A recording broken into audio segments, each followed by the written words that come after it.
والصلاة والسلام على أشرف الأنبياء والمرسلين وعلى آله وصحبه أجمعين أما بعد فإني أوصيكم ونفسي بتقوى الله فقد فاز المتقون. Bapak Ibu saudara-saudari dirahmati Allah Subhanahu wa taala. Apabila kita dapat mengerjakan amal yang baik, maka bersyukurlah kepada Allah Subhanahu wa taala.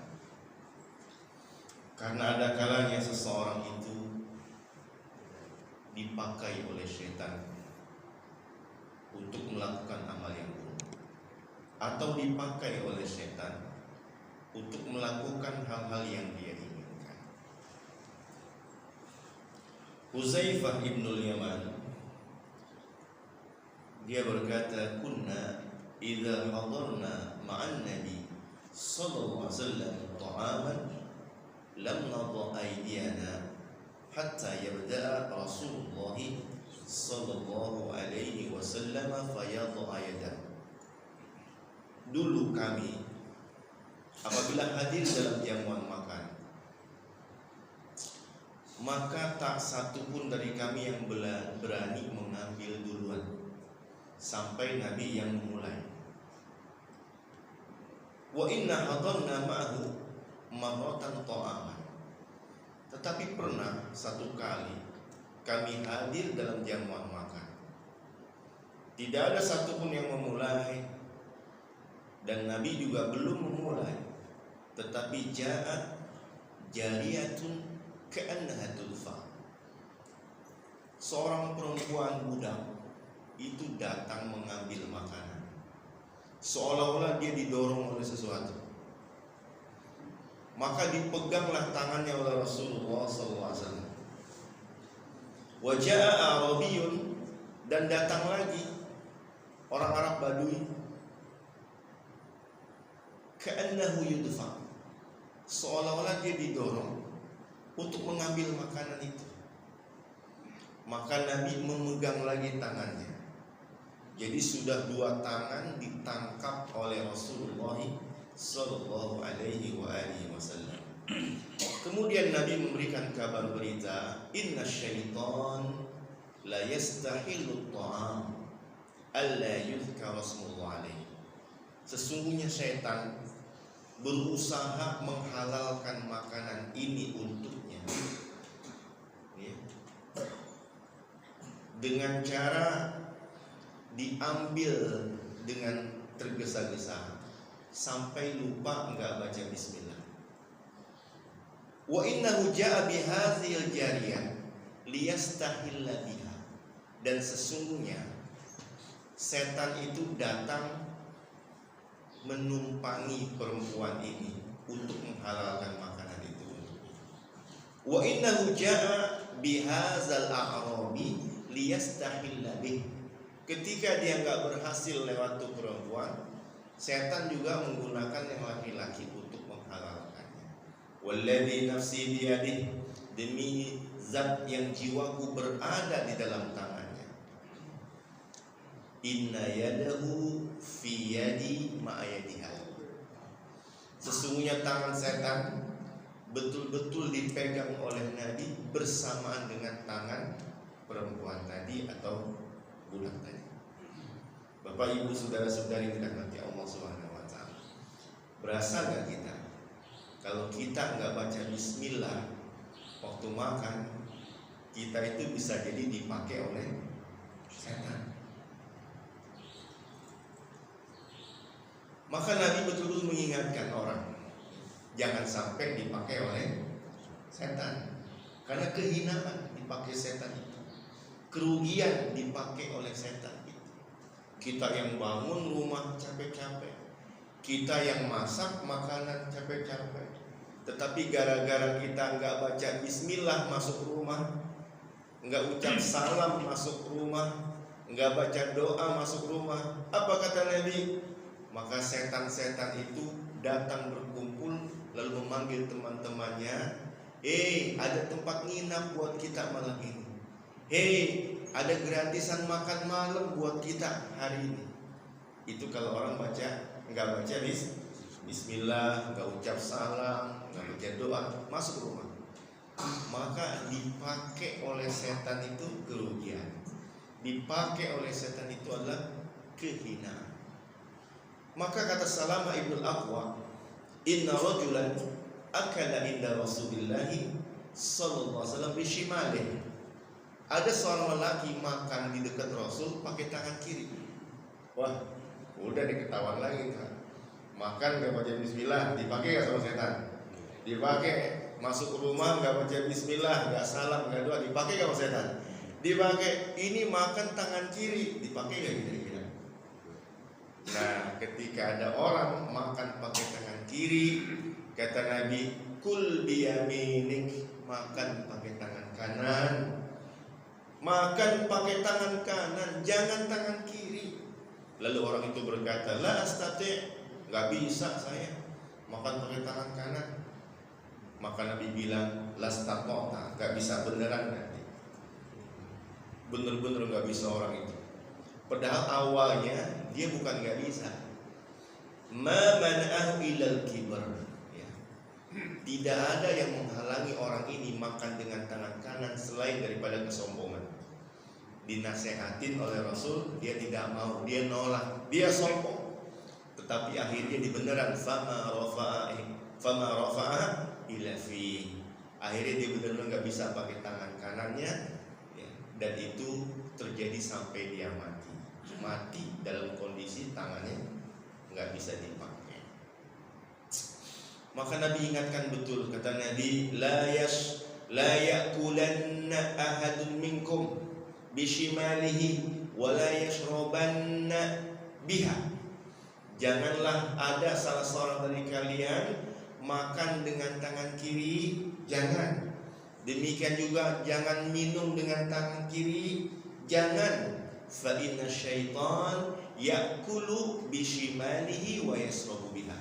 Karena setan itu makan dengan tangan kiri, minum juga dengan tangan kiri. Kata setan, cocok nih, makan tangan kiri, gabung nimbrung. Nah, saudara-saudari dirahmati Allah Subhanahu wa taala, satu buah kerugian kalau kita dipakai oleh syaitan. Bahkan dalam keterangan hadis yang lain kata Nabi, lau anna ahadakum ata ahlahu, jika salah seorang dari kalian itu mendatangi istrinya, ya, seperti suami datang ke istri, yang itu apa maksudnya Pak? Kata Nabi, baca doa, baca bismillah, Allahumma jannibna syaitan wa jannibis syaitan ma razaqtana. Ya Allah, jauhkan setan dari kami dan jauhkan setan dari rizki berupa anak kalau nanti diberikan anak oleh Allah Subhanahu wa taala. Kata ulama, di antara penjelasannya itu kalau saya baca, kalau orang suami ke istri datang terus dia gak baca bismillah, alla yusyarikahu abah. Kenapa kita suruh baca bismillah? Baca Allahumma jannibna syaitan. Karena kalau gak dibaca, setan ikut-ikutan. Setan ikut-ikutan, yusyarikuhu, ya, akan ambil bagian persekutuan, sehingga nanti anak yang dihasilkan itu sifatnya adalah ada kebagian sifat setan. Waliyadu billah summa na'udzu billahi min dzalik. Nah, Bapak Ibu saudara-saudari dirahmati Allah Subhanahu wa taala. Jadi berbeda dengan Allah Subhanahu wa taala, kalau Allah memakai seseorang itu kemuliaan. Idza ahabballahu 'abdan istamalah, kata Nabi, apabila Allah senang dengan seseorang, dipakai orang itu oleh Allah. Qalu ya Rasulullah kaifa yastamilu? Bagaimana cara Allah memakai seseorang? Yuwaffiquhu li amalin salih qabla mauti. Allah berikan dia taufik untuk melakukan amal yang baik sebelum dia mati. Jadi dipakai setan adalah kehinaan, dipakai Allah adalah kemuliaan. Di dalam ayat Al-Quran kita akan membaca nanti ada ayat berbunyi, ha antum haulai. Ingatlah, kalian itu adalah orang-orang tud'auna litunfiqu fisabilillah, diajak untuk menggunakan harta di jalan Allah. Diajak menggunakan harta di jalan Allah. Artinya kalau nggak dipakai Allah, dipakai siapa nanti harta?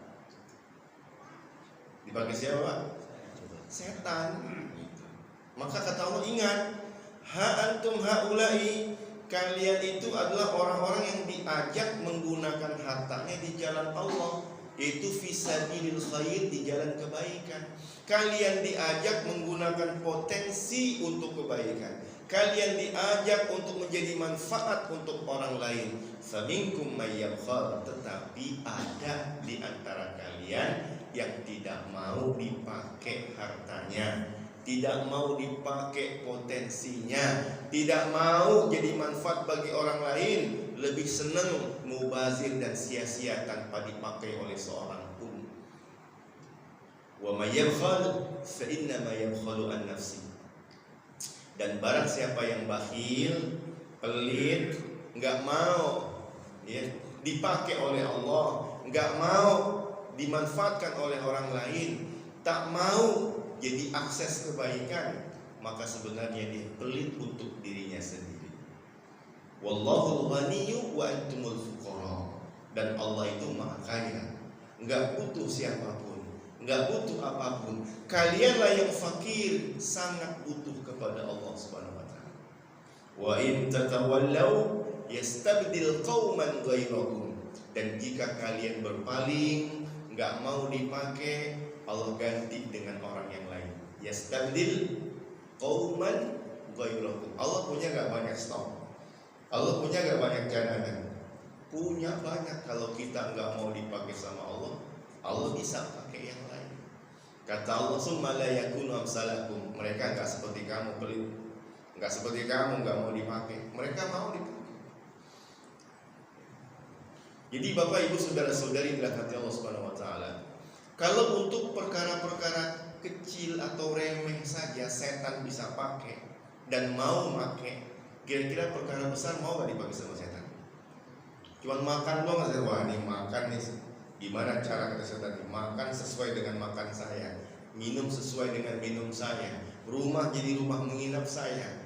Kalau hal-hal yang pokok, yang ringan, yang kecil dipakai sama setan, apalagi hal-hal yang sangat besar seperti kekayaan, jabatan, kekuasaan. Kira-kira setan pada mau gak pakai? Mau pakai. Lebih-lebih lagi. Maka dulu ada seorang panglima yang dia merebut kekuasaan dari Pangeran Aryat namanya. Panglima Aryat itu dibunuh oleh Panglima Abraha namanya. Abraha naik tahta setelah membunuh seniornya, dia naik pangkat. Lalu untuk mengekspansi kekuasaannya, dia bilang kita akan hancurkan Ka'bah yang ada di Mekah itu.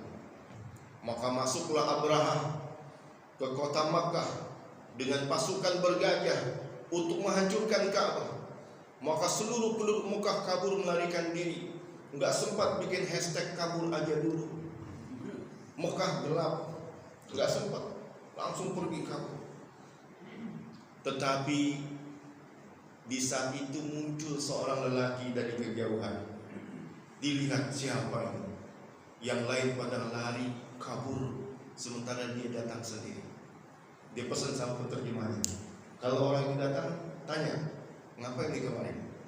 Hajatuk, apa hajatmu? Maka orang itu berkata, hajati ayyarudda alayyal malik mi'atai ba'irin asobahali. Saya datang kemari mau bernegosiasi dengan raja. Itu onta sebanyak 200 ekor punya saya. Ya, tolong kembalikan kepada saya. Mendengar keperluannya disampaikan, sang raja bilang, laqad kunta a'jabtani hina ra'aituka.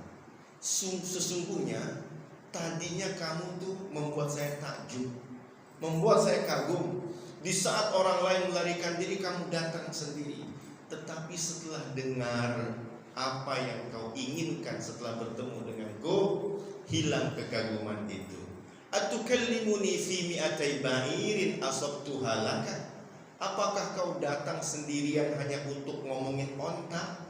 Wa tatruku baitan huwa dinuka wa dinu abaika. Kamu nggak mau negosiasi sama saya tentang Ka'bah ini, tentang rumah ini yang merupakan ikon agamamu, ikon agama leluhurmu.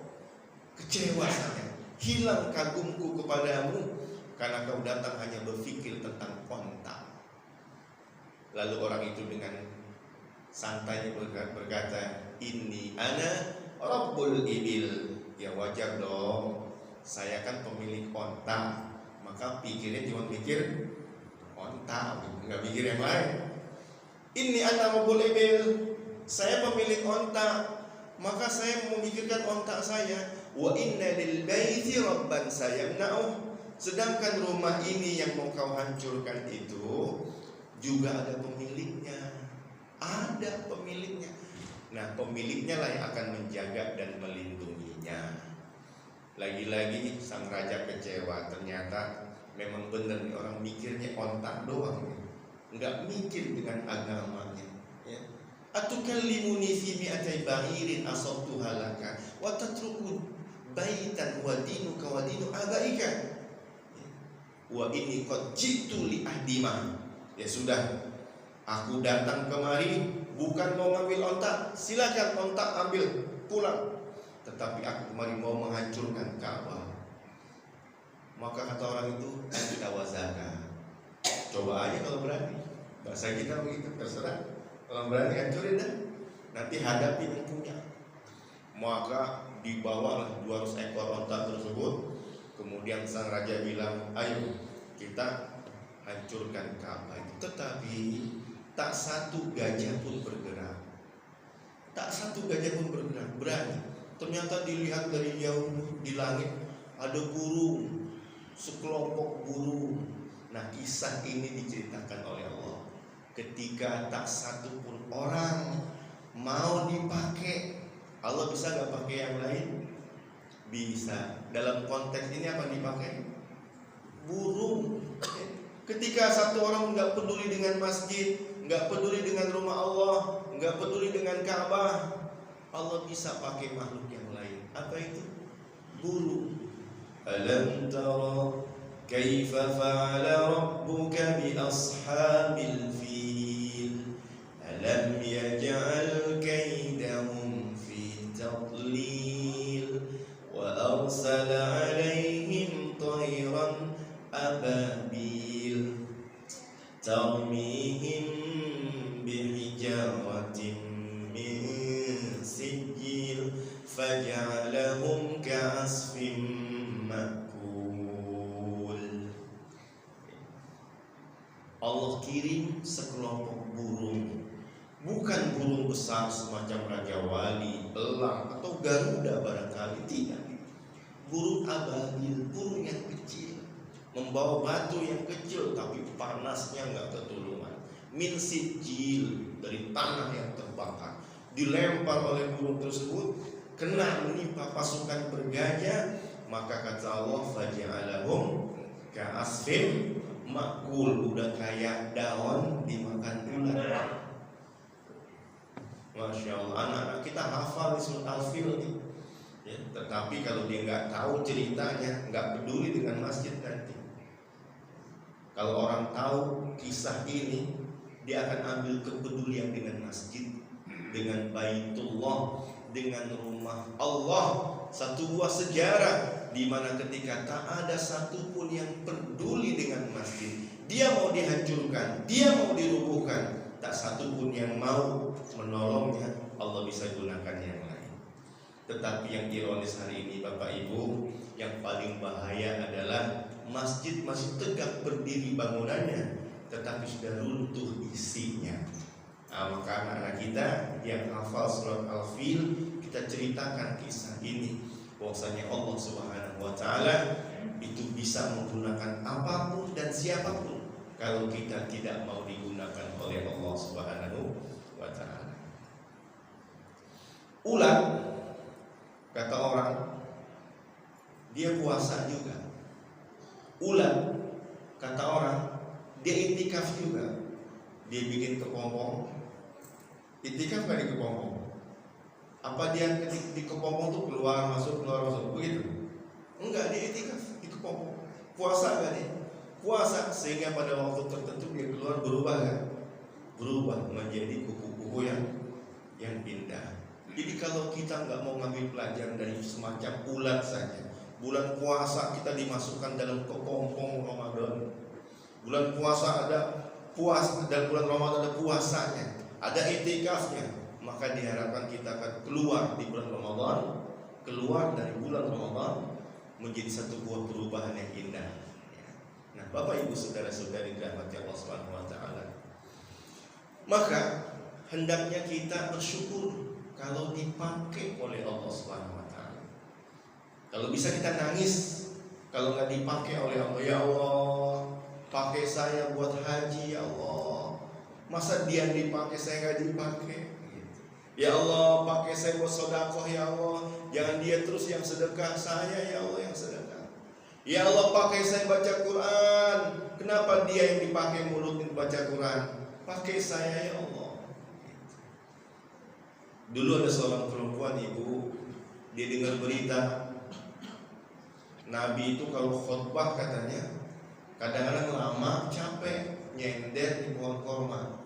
Jadi Nabi punya tempat favorit untuk berkhutbah yaitu di samping pohon korma. Jadi kalau capek Nabi sampai sandaran di pohon korma tersebut. Maka seorang perempuan yang dengar berita itu, dia datang menawarkan diri, ya Rasulullah, ada aj'alu laka syai'an taq'udu alaihi. Mau gak saya bikinin sesuatu untuk duduk? Dia menawarkan dirinya malah. Sebelum dipinta untuk dipakai, dia menawarkan diri, mau gak ya Rasulullah, aku bikinin sesuatu untuk duduk. Fa inna li gulaman najjaran. Saya punya budak jago, dia tukang kayu, bisa bikin ya mengolah kayu jadi benda-benda. Kata Nabi, "Idza syi'ti." Ya kalau mau ya boleh, silakan dibikin. Ternyata dibikin mimbar sama dia. Ya, dibikin mimbar. Sehingga ketika jadi, Nabi pun menggunakan mimbar tersebut meninggalkan pohon korma tadi. Pindah Nabi.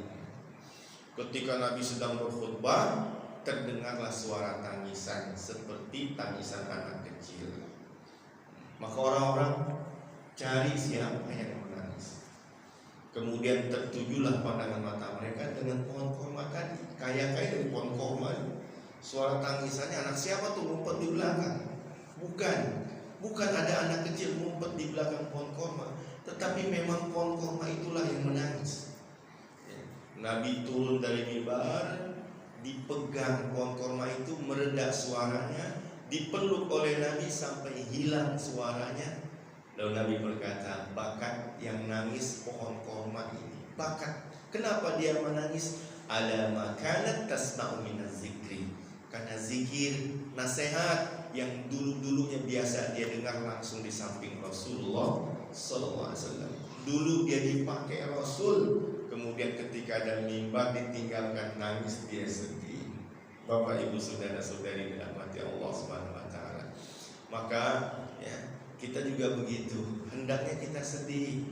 Kalau dulu rajin baca Quran, kok sekarang enggak lagi baca Quran? Waduh, kok enggak dipakai? Kok enggak dipakai lagi? Dulu waktu kecil kita dipakai oleh Allah ngaji di TPA, TPQ. Kok udah tuanya enggak ngaji-ngaji lagi, enggak baca Quran lagi? Nah, kita merasa sedih. Sebagaimana sedih dan menangisnya para karyawan yang nggak dipakai lagi oleh pabrik dan perusahaan. Betul gak kira-kira? Nangis gak kalau nggak dipakai lagi oleh pabrik? Berapa puluh ribu orang menangis ketika pabrik bilang terpaksa kami mem-PHK puluhan ribu orang karyawan. Nangis karena nggak dipakai.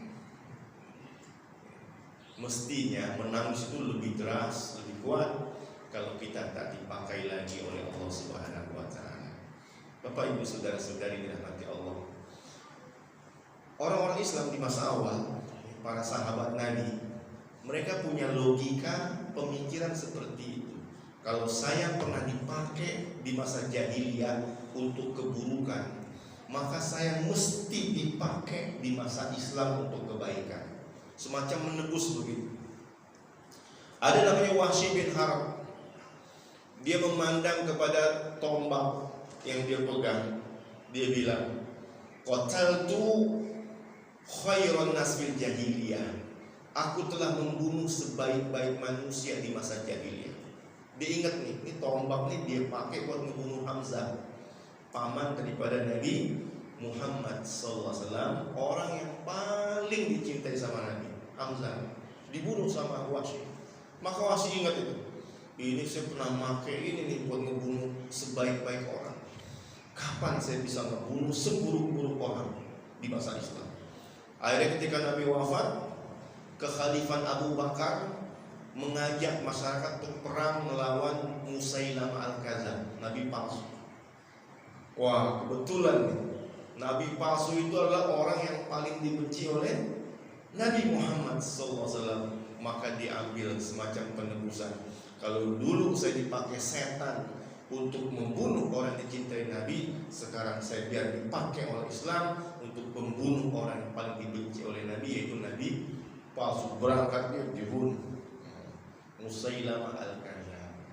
Bapak Ibu saudara-saudari yang dirahmati Allah Subhanahu wa taala. Pernahkah kita seperti itu? Kita lihat kepada dompet kita. Ini dia nih yang dulu suka naktir ke ini ke tempat-tempat maksiat. Berarti kalau dulu nih pernah dipakai untuk maksiat, sekarang dengan jumlah yang sama bahkan bisa lebih besar digunakan untuk ketaatan. Pernah nggak seperti itu? Semacam kita teringat, kemudian menebus. Ya Allah, kita ingat umur sudah 60, kita ingat umur sudah 70, ingat perasaan dari 60 tahun ini, 40 tahun ini pakai setan perasaan. Nah, sisanya bisa gak dipakai untuk Allah Subhanahu wa taala? Bisa gak sisa dipakai lagi untuk Nabi Muhammad SAW? Semacam penebusan. Ngelihat mobil, ingat, waduh ini mobil ini dulu pernah boncengin orang, pernah numpangin orang nih. Siapa yang tumpangin itu? Nggak tahu deh itu siapa yang tumpangin. Kalau orang-orang buruk zaman tumpangin mobil kita mikir ini berarti sekarang ini sudah saatnya mobil ini dipakai untuk orang-orang baik. Masya Allah.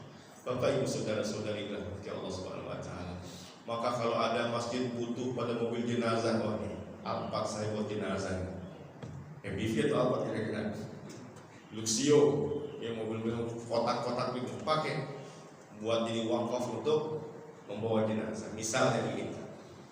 Jadi ada semacam pemikiran dari para sahabat itu mau menebus, ya, menyesal dulu pernah dipakai oleh setan, sekarang saatnya dipakai oleh Allah Subhanahu wa taala. Contoh yang lain misalnya Umayr bin Wahab. Umayr bin Wahab, ya, dia itu bicara dengan Sofwan bin Umayyah di depan Ka'bah. Ini kalau bukan karena keluarga nih yang mesti saya kasih nafkah, kalau bukan karena hutang yang mesti saya bayar, ini malam ini juga saya berangkat ke Madinah. Kata Sofwan, mau ngapain ke Madinah? Li'aqtula Muhammadan, mau bunuh Muhammad saya. Saking benci dan marah Muhammadnya, mau bunuh Muhammad. Kata Sofwan bin Umayyah, ya udah, keluarga ente aneh yang nafkahin, utang ente aneh yang bayar. Mau bunuh Muhammad, nih pedang aneh siapin, nih racun umurin, berangkat sama bunuh. Wah, mendapat dukungan seperti itu langsung berangkat. Sebelum berangkat kata dia, faktum sya'ni wa sya'na, rahasia ini kan jangan ada satupun yang tahu, ya. Ini apa namanya, rahasia. Berangkat sampai di Madinah, ditangkap dia oleh Umar bin Khattab, dibawa ke hadapan Rasulullah. Rasulullah bilang, Umar, arsil, lepasin. Umar, udnu, dekat sini, jangan jauh-jauh. Ya. Ngapain kamu kemari? Kata dia, saya kemari mau menjemput anak saya yang kalian tawan setelah perang Badar. Kata Nabi, bohong. Jujur kamu, masih nggak ngaku juga. Sampai akhirnya Kata Nabi, bukankah kamu bilang di malam itu di depan Ka'bah, di Hijr Ismail bersama dengan sahabatmu, kalau bukan karena keluarga, kalau bukan karena hutang, kamu akan membunuhku. Wahai Umair, ketahuilah Allah telah memberitahuku. Kata Nabi, Allah telah memberitahuku dan Allah hail menjadi penghalang dengan apa yang akan kamu rencanakan itu. Kaget dia mendengar itu, dia bilang, ya Muhammad, dulu kami itu mendustai, mengatakan bohong semua berita langit yang turun kepadamu. Tetapi sekarang ya, aku sadar ya, bahwa tidak ada yang tahu rencanaku itu selain daripada Allah Subhanahu wa taala, dan sekarang Allah telah memberitahukannya kepadamu. Maka sekarang aku beriman, asyhadu an la ilaha illallah wa asyhadu annaka rasulullah. Masuk Islam ya. Apa yang dilakukan di Bapak ketika masuk Islam? Langsung teringat dulu, kata dia, ya Rasulullah, izinkan saya pulang ke Mekah. Mau ngapain buru-buru pulang ke Mekah? Dulu di Mekah saya banyak murtadin orang Islam dibikin murtad. Maka sekarang saya mau balik ke Mekah, mau masukin orang ke dalam Islam tuh. Logikanya begitu. Kalau dulu dipakai setan untuk memurtadkan orang, sekarang saya mesti dipakai oleh Nabi untuk memasukkan orang ke dalam Islam. Begitu logika para sahabat Nabi SAW. Maka dia berhasil membawa orang masuk Islam, dibawa ke Madinah, berhasil Madinah. Tapi hatinya nggak tenang karena teringat dengan satu orang temannya yang belum masuk Islam, yaitu Sofwan bin Umayyah. Ketika Nabi Fathu Makkah, Sofwan bin Umayyah kabur, lari ya. Maka dia kejar, Sofwan, jangan takut, ketemu Muhammad, nggak bakal dibunuh sama Muhammad. Ayo datang, ditangkap dia, dibawa ke depan Nabi Muhammad. Kemudian dibilang, saya minta waktu untuk berpikir selama 2 bulan, apakah saya masuk Islam atau tidak. Kata Nabi, lebih daripada itu, 4 bulan engkau kuberikan waktu untuk berpikir. Ketika diberikan waktu yang lebih panjang, dia bilang, oh kalau gitu benar, Islam itu tak suka memaksa. Islam itu adalah agama yang dipeluk secara kesadaran penuh. Maka dia bilang, sekarang saya juga masuk Islam. Gak perlu 4 bulan, gak perlu 2 bulan. Asyhadu an la ilaha illallah. Masuk Islam. Nah, jadi logika para sahabat itu adalah ketika mereka ingat dirinya dulu pernah dipakai untuk keburukan, maka dia mesti bayar dengan dipakai untuk kebaikan. Bapak Ibu saudara-saudari, 11 bulan lalu sebelum Ramadan, coba deh diingat-ingat, kita dipakai oleh apa? Dipakai untuk apa? Nah, bisa dari Ramadan ini yang tersisa waktu sekitar 14 hari lagi ya, kurang lebih. Ini udah pertengahan kedua kan? Bisa kan sisa Ramadan ini kita nebus keburukan-keburukan kita di masa lalu. Karena di antara kebaikan, kata Nabi, idza aradallahu bi'abdin khairan, jika Allah ingin kebaikan pada diri seseorang, istakmalahu, dipakai itu orang sama Allah. Ya Rasulullah, kaifa yastamiluh, bagaimana cara Allah memakainya? Yuwaffiquhu li amalin shalih qabla mautih, sebelum dia mati dipakai oleh Allah. Nih, biar matinya bagus, biar matinya husnul khatimah ya. Bagus dulu nggak langsung mati ya. Bagus dulu ketika maksiat nggak langsung mati. Nah sekarang nih kata Allah nih, sebelum mati biar husnul khatimah dipakai dulu. Maka kalau kita istiqomah sholat subuh, duduk dalam pengajian, kan banyak itu Pak video-video yang real kan, bukan konten, bukan pura-pura. Lagi dalam pengajian tiba-tiba tuh bapak-bapak goyang, kemudian jatuh, nggak tahu apa, meninggal, innalillahi wa inna ilaihi raji'un. Bagus ya kira-kira kalau begitu? Bagus. Yuwaffiquhu li amalin saleh. Ya. Berapa orang lagi ceramah, ustaz, lagi kajian juga ada yang meninggal, jamaah yang lagi sholat, ada yang baca Quran. Waliyahulillah, jangan sampai masih tetap dalam kebiasaan lama, pas lagi dipakai setan mati. Pak Ustadz, katanya bulan Ramadan setan dibelenggu, kok saya masih maksiat? karena udah nempel sifat-sifat setan. Setan yang dibelenggu ente masih lepas juga. Nah itu. Maka jadi renungan kita ya. Pikir baik-baik ya. Setan itu Pak, nanti kalau kita nyalain dia nggak mau disalahin. Wa qala syaitan lamma qudiyal amr inna allaha wa'adakum wa'dal haqqi wa wa'adtukum fa akhlaftukum. Nanti pada hari kiamat setan dikasih mimbar sama Allah untuk khutbah. Apa kata setan? Manusia, sesungguhnya Allah janji dengan kalian dengan janji yang benar. Saya janji tapi palsu janji saya. Wa ma kana li 'alaikum min sultan, tapi sebenarnya saya nggak punya kekuatan untuk maksa kalian.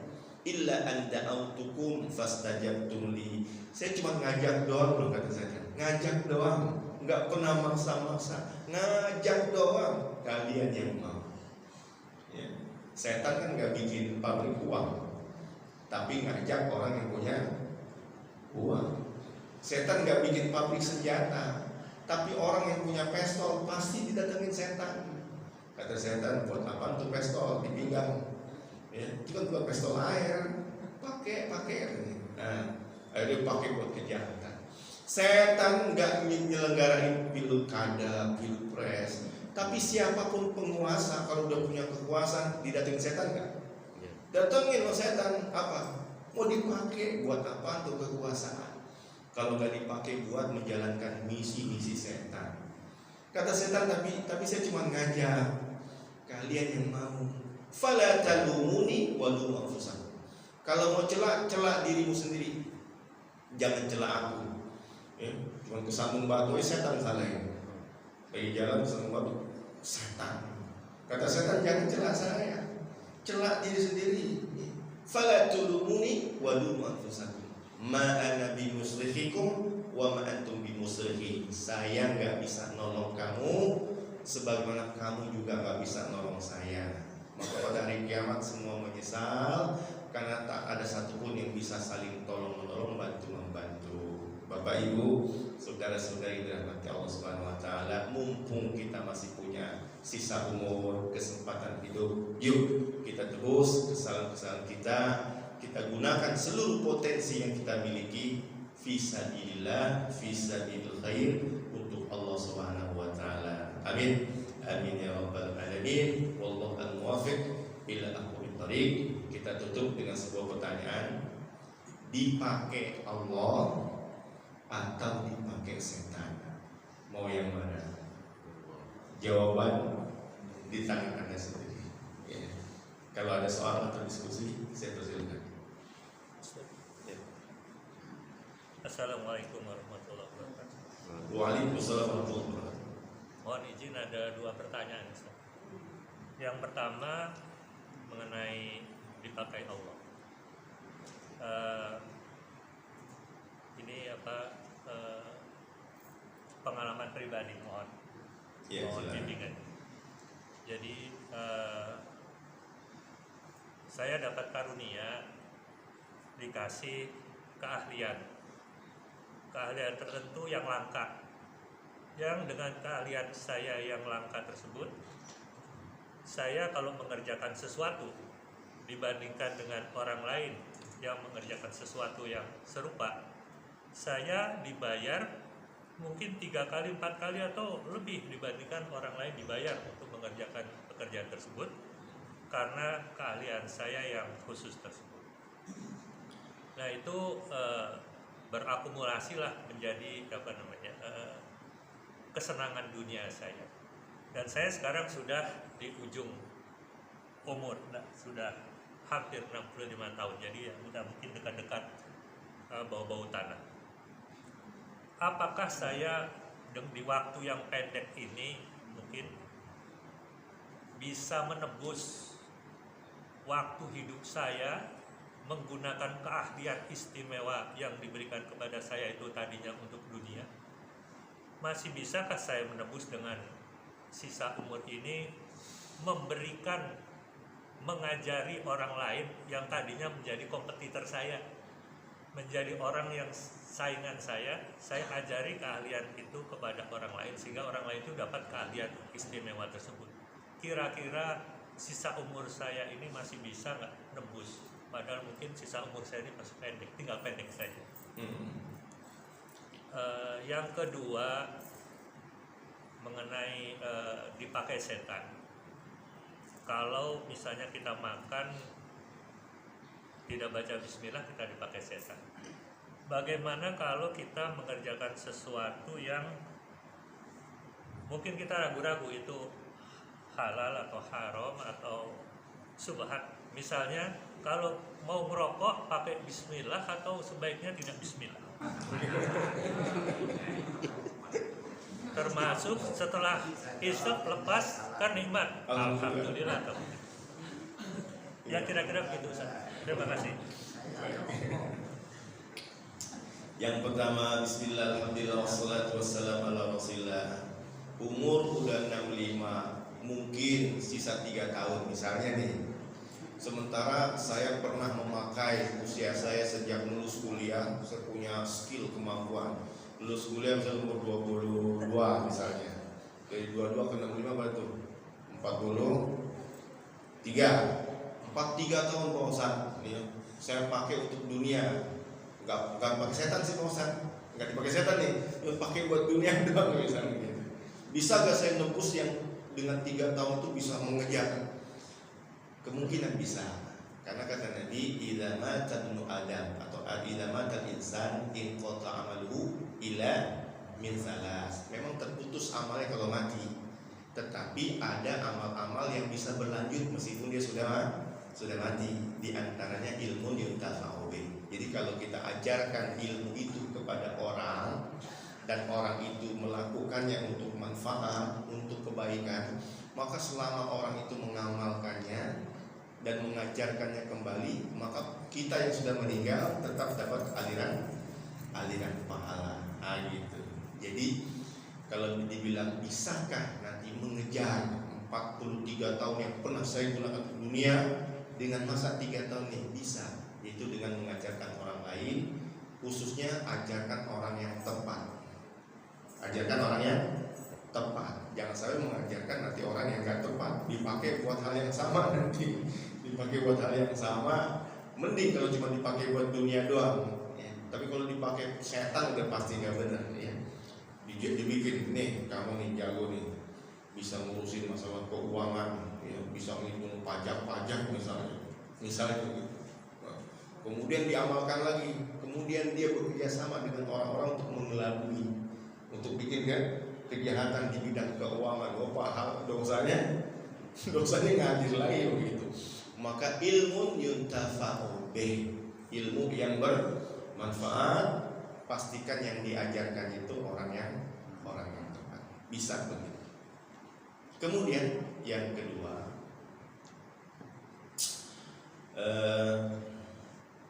katanya kalau makan nggak baca bismillah, setan nimbrung, nggak dipakai. Iya. Kalau ngerokok gimana? Baca bismillah atau kagak? Begitu ya. Terus katanya kalau dapat nikmat, alhamdulillah. Jadi berarti kalau orang ngerokok banyak zikir, bismillah, alhamdulillah. Misal begitu. Apakah seperti itu? Nah, kata ulama, hadis Nabi, kullu zi amrin bibalin la yubda'u bi bismillah atau bilhamdalah, hadisnya itu kama qala Rasulullah. Segala sesuatu yang memiliki kehormatan kalau tidak dimulai dengan bismillah atau tidak dimulai dengan alhamdulillah, maka dia itu aktok, terputus dari keberkahan. Tapi ingat poin depan itu, segala sesuatu yang punya kemuliaan. Kira-kira ngerokok kemuliaan atau bukan? Enggak tahu tuh. Ya. Tanya sama dokter. Tanya, Pak dokter, ngerokok tuh kemuliaan atau bukan? Kata dokter, bukan. Berarti gak usah bismillah. Karena yang dianjurkan sama Nabi memulai bismillah sesuatu yang punya kemuliaan. Kata ulama, sampai-sampai kalau cuma nyapu mah nggak usah baca bismillah. Karena nyapu itu hal-hal yang sifatnya remeh, ya. Atau misalnya itu semacam ngorek kuping atau gak usah baca bismillah, karena itu hal-hal yang sifatnya remeh tidak punya kemuliaan. Jadi yang dianjurkan adalah sesuatu yang punya kemuliaan. Ya, misalnya tadi kita mau makan, maka muliakan dengan tangan kanan, baca bismillah, atau mau minum. Tapi kalau untuk kayak cebok, mau kita cebok atau bersihkan kuping, bersihkan hidung, itu nggak perlu baca bismillah karena bukan termasuk perkara yang memiliki kemuliaan atau kehormatan. Nah, terus tanya sama diri sendiri, kalau anak saya ngerokok, saya dukung nggak ya? Misalnya kita tahu nih anak kita ngerokok, kita bangga, wah alhamdulillah bangga sekali saya punya anak dulu bisa ngerokok gitu. Atau kita merasa bersalah, wah gagal saya ini anak udah pernah ngerokok. Tanya sama diri kita nganggap merokok itu prestasi gak bukan buat anak? Kalau prestasi suruh baca bismillah, kalau prestasi. Tapi kalau ternyata kita secara jujur mengatakan nggak baik nah ngerokok masih kecil, berarti kan nggak baik buat kesehatan, nggak baik buat keuangan misalnya begitu, maka kita katakan yang nggak perlu baca bismillah, ya juga nggak perlu baca alhamdulillah karena dia bukan zibalin, bukan amrin zibalin, perkara yang memiliki kemuliaan. Jadi tidak perlu baca bismillah dan juga nggak usah alhamdulillah. Allah Ta'ala. Jelaskan itu jawabannya. Ustaz, saya mau tanya juga. Iya. Saya pernah juga mendengarkan bahasa dari ustaz lain atau dari saya kaji juga. Jauhilah pekerjaan ini. Ya, saya tidak menyampaikan apa pekerjaan ini. Sedangkan orang itu mengajarkan pekerjaan itu. Bagaimana hukum? Nggak tahu saya pekerjaannya apa. Kalau saya sampaikan. Kalau pekerjaan baik, ya, maka dia kerjakan. Tapi kalau kerjaan buruk jangan dikerjakan. Kadang-kadang sesuatu itu tergantung nanti orang yang menggunakan. Kayak misalnya melatih orang bermain pisau. Ya kalau kita tahu orang itu chef, ya kita ajarin cara mengasah pisau yang baik, motong sesuatu yang karena dia chef bakal dipakai motong daging, motong wortel. Yang datang ke kita ini tukang nodong, tukang palak, ya. Terus minta ajarin cara najemin pisau gimana, cara pakai pisau gimana, diajarin kira-kira? Jangan diajarin. Nanti kalau diajarin dia pakai buat nodong orang, buat ngebunuh orang, buat ngancem orang. Nah, gitu. Jadi kalau ulama punya kaidah ini, lil wasail hukmul maqasid. Kata ulama, lil wasail hukmul maqasid. Perantara sesuatu hukumnya sama dengan tujuannya. Kalau tujuannya jahat, perantara juga jahat. Maka nggak boleh orang mengajarkan sesuatu yang akan dipakai oleh orang lain untuk buat kejahatan. Dia ikut berdosa, ya. Jadi istilah tadi apa? Kaidahnya hukmul lil wasail hukmul maqasid. Perantara mendapatkan hukum seperti yang dituju. Gitu. Ya Pak ya. Allah Ta'ala.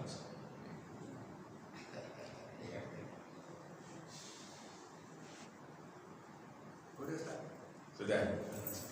Baik, kalau sudah kita akhiri ya pengajian kita pagi hari ini dengan doa kafaratul majlis. Subhanakallahumma wa bihamdika asyhadu an la ilaha illa anta astaghfiruka wa atubu ilaik. Assalamualaikum